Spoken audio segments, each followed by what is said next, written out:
حدیث میں اللہ کے نبی صلی اللہ علیہ وسلم نے ارشاد فرمایا اقرأوا القرآن بالحروف العربية وأصواتها، یہ اللہ کے نبی نے حکم دیا قرآن کو عرب کے لب و لہجہ میں پڑھو۔ جس لب و لہجہ کا حدیث پاک کے اندر حکم آیا ہے وہ بس یہی ہے، وہ سادہ پڑھ دو، وہ لحن میں پڑھ دو، صوت کیسی بھی کر دو، لیکن ایک بات یاد رکھنے کی ہے، مفتی صاحب شریف فرمان ہے، طالب علم کی حیثیت سے یہ بات عرض کرنے لگا ہوں کہ جتنا ہمیں قرآن کے پڑھنے کا شوق ہوتا ہے اللہ اس میں اور اضافہ کرتا ہے، اتنا درست پڑھنے کا شوق یا شعور نہیں ہوتا۔ اور حدیث پاک اس بات پہ زور دیتی ہے کہ قرآن جتنا پڑھنا ہے خوش و خرم اور شعور سے پڑھنا ہے اور تجویدی اعتبار سے درست پڑھنا ہے۔ ہم عجم کے لوگ ہیں، آپ حج پہ جاتے ہوں گے، آپ حج پہ یہاں سے اچھا پڑھا لکھا بندہ جب وہ حج پہ جاتا ہے اس کی وہاں سورہ فاتحہ ٹھیک ہو جاتی ہے، وہ کہتا نہیں آپ کا تو ٹھیک نہیں۔ اور وقولہ ہے عربی کا تعرف الاشیاء بازدادها، چیز اپنی ضد سے پہچانی جاتی ہے۔ اندھیرا روشنی کے باعث سمجھ میں آتا ہے، روشنی اندھیرے کے باعث سمجھ میں آتا ہے، غلط جب ٹھیک سامنے آتا ہے تب سمجھ میں آتا ہے، اور ٹھیک تب پتہ چلتا ہے کہ میں غلط ہوں۔ تو قرآن مجید فرقان حمید کے لیے اللہ کے نبی نے ارشاد فرمایا کہ قرآن کو عرب کے لب و لہجہ میں پڑھو۔ سوچ آ جائے نہیں کیوں، اس میں بہت سے شرح حدیث نے دلائل دیے ہیں، وجوہات بیان، حکمتیں بیان کی ہیں۔ چھوٹی سی بات کر کے مزید پروگرام کو آگے، اللہ کے نبی صلی اللہ علیہ وسلم نے جب یہ قول ارشاد فرمایا تو کچھ حکمتیں یوں عقل میں آئی کہ اللہ کے نبی کی زبان بھی عربی ہے، یقرأ القرآن بلحون العرب، عرب کے لب و لہجہ میں پڑھو۔ پھر اللہ کی زبان بھی عربی ہے، اہل جنت کی زبان بھی عربی ہے، اگر انشاءاللہ اگر نہیں ضرور بضرور اللہ ہمیں جنت میں لے جائے گا۔ یہاں کا پنجابی ہوگا کوئی بھی نہیں کہ جنت میں وہ قرآن بالکل عربی میں ٹھیک ٹھاک پڑے گا، لیکن اس بات میں سست روی کا شکار نہیں ہونا چاہیے۔ دنیا میں رہتے ہوئے بھی قرآن کو سیکھنا یہ ہماری ذمہ داری ہے، اور اگر ہم اس کو تجوید کے ساتھ نہیں پڑھ رہے،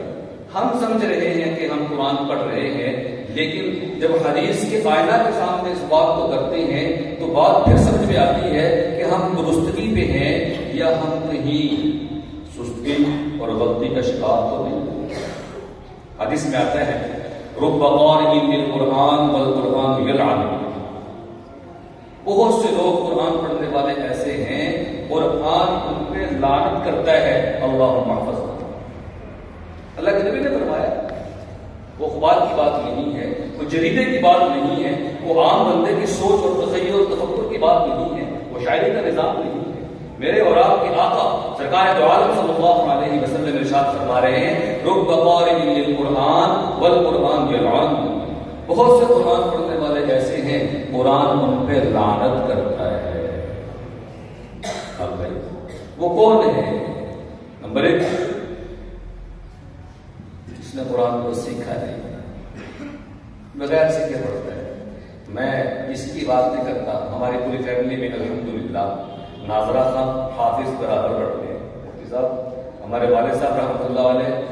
ناظرہ خان بالکل صحیح پڑھتے تھے۔ ایک دفعہ میں مسئلہ سنا رہا، آبا صاحب اللہ کے اندر میری غلطی آ گئی تو میرے والد صاحب نے بتا دی، حالانکہ وہ بس رمضان میں ناظرہ یا اپنے روز کی ترتیب میں پڑھتے تھے، قرآن کو کہتے تھے، لیکن ہماری والدہ محترمہ ان کا قرآن ٹھیک، وہ ایسے ہی جیسے وہ تو نے پڑھایا ہوتا ہے ٹیڑھا میڑھا، وہ ایسے پڑھتے ہیں۔ تو میں نے اپنے میں سے کہا میں تو درود شریف پڑھتا ہے کر کرتا ہے میرے تیرے قرآن میں دیکھو مشکل بات ہے۔ وہ تو اپنے مقام میں ٹھیک ہے، اپنے شوق سے اپنے ترتیب سے پڑھ رہی ہے، لیکن افلا یتدبرون القرآن ام علی قلوب اقفالها، ہم تجارت کی کمزوری کو تو سمجھتے ہیں اور سوچتے بھی ہیں، اولاد کے بگڑنے کو بھی سوچتے ہیں، دنیا کے ہر نظام کی سوچتے ہیں، سوچنا چاہیے،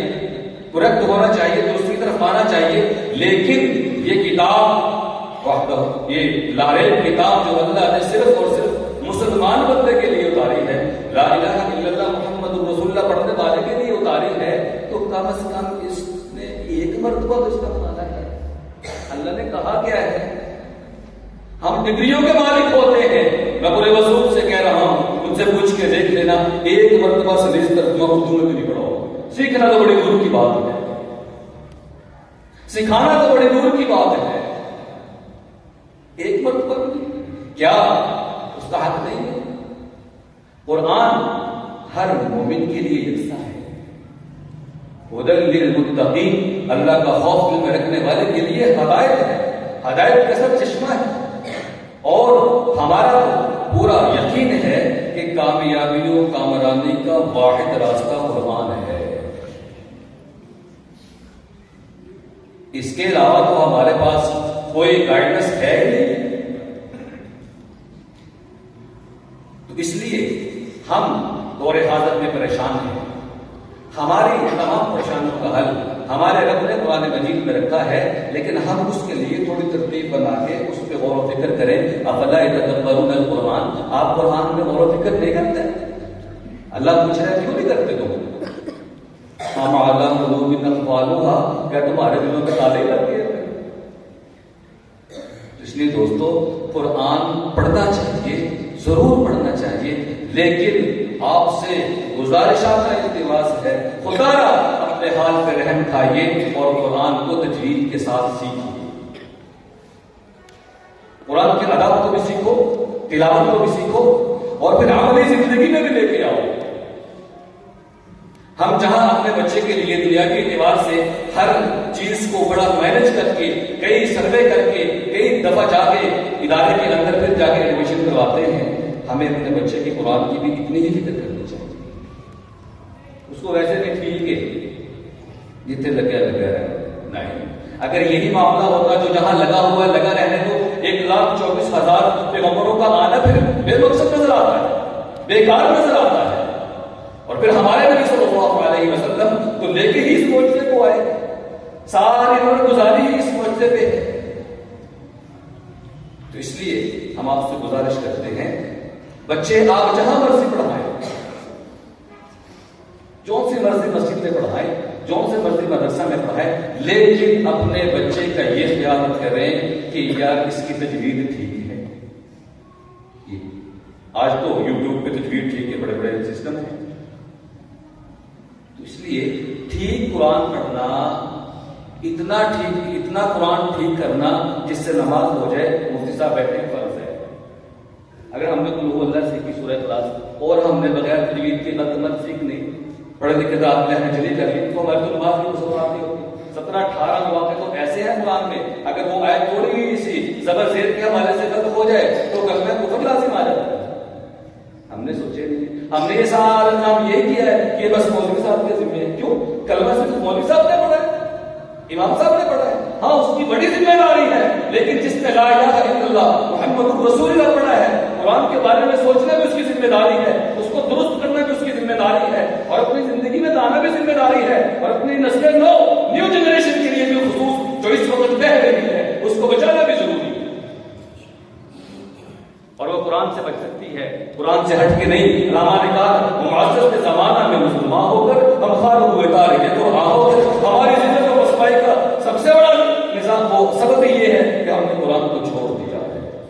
خود تو بدلتے نہیں، قرآن کو بدل دیتے ہیں۔ ہوئے کس درجہ پہ توفیق فقیہان حرم میں بیٹھنے والا اگر قرآن سے بے عمل ہو جائے تو وہ بھی لعنت کا مصداق ہے۔ اس لیے یہ دو حدیثیں پریشان کرتی ہیں کہ تھوڑا پڑھ دے صحیح پڑھ دے،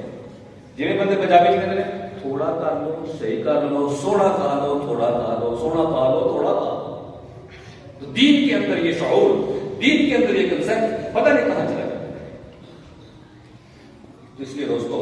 قرآن مجید فرمان حمید ویسے ہی ہے جیسے اللہ نے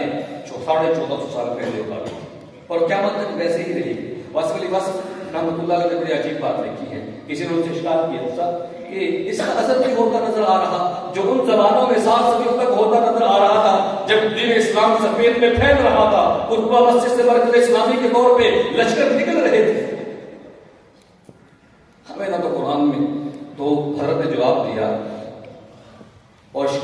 تعالیٰ نے کہا جتنے قرآن پڑھنے والے اس زمانے میں 14 صدیوں میں نہیں ہوئے، جتنی تعداد اس وقت ہے حافظ کی، عالم کی، مفتی کی، مجتہد، پہلے نہیں تھی۔ تو فرمایا قرآن بھی حق ہے،